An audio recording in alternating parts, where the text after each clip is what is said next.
ሴት ልጅ ለአንተ ብቻ እንድታስብ የሚያደርጉ ወሳኝ ጥበቦችን እንነጋገር። የመጀመሪያው ነገር አድናቆትን መስጠት ነው። ሰዎች በባህሪያቸው ስለራሳቸው መልካም ነገሮችና ጥሩ ነገሮችን የሚናገሩ ሰዎችን የማቅረብ እንዲሁም ደግሞ የመውደድ ባህሪ ያላቸው። ስለዚህ አንተን ስለራስህ 10 ፔጅ ከመናገር ይልቅ ስለሷ መልካምነት አሊያም ደግሞ ስለሷ ውበት 2 መስመር ብትናገር በቂ ነው። ያቺ ልጅ ለአንተ እንድታስብ ማድረግ ትችላለህ። ሁለተኛው ነገር ከበዛ አድናቆት ግን ተቆጠብ። ይህንን ስለ ከመጀመሪያው ሀሳብ ጋር የሚጋጭ ወይም ደግሞ የማይስማማ ሀሳብ ሊመስል ስለሚችል በደንብ ስማኝ።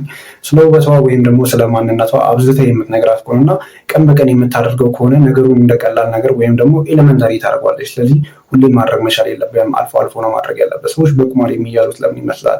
ሁሌም ይበላሉ ቁማር ወይም ደግሞ ሁሌም አይሳካላቸውም። ድንገት ሲሳካላቸው ግን በጣም ደስተኛ ይሆናሉ። ማለት እንዴት ነው? የሆነ ነገር የተፈጠረ ይመስላቸዋል። ያ ነገር እየተደጋገመ ሲመጣ ሱስ መሆን ይጀምራል ወይም ደግሞ መፈለግ ይጀምራሉ። ልጅቷንም ልክ እንደዛ ተረዳት። የሆነ ነገር ስታደርግላት ወይም ደግሞ ስታመሰግናት ዴይሊ ማድረግ መቻል የለብህም።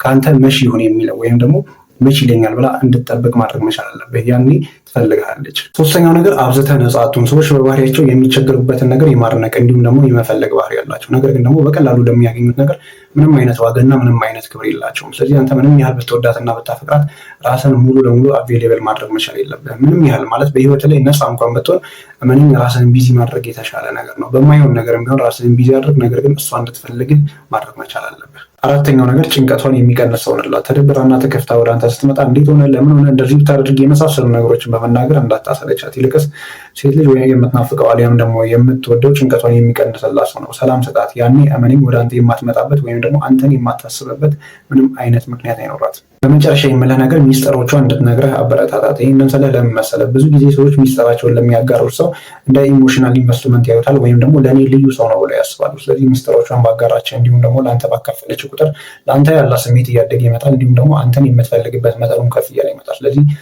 ብዙ ጊዜ ሚስጥሮቿን እንድታወያየ ወይም ደግሞ እንድትነግረህ በተሻለ አቅም ገፋ እያደረክ ማለትም እሷ ወደ አንተ እንድትቀርበ መሞከር መቻል አለብህ። ያኔ ሚስጥሮቿን ለአንተ ማካፈል ጀመረች ማለት አንተ ለእሷ ማለትም በእሷ ህይወት ውስጥ ልዩ ሰው ሆነሃል ማለት ነው።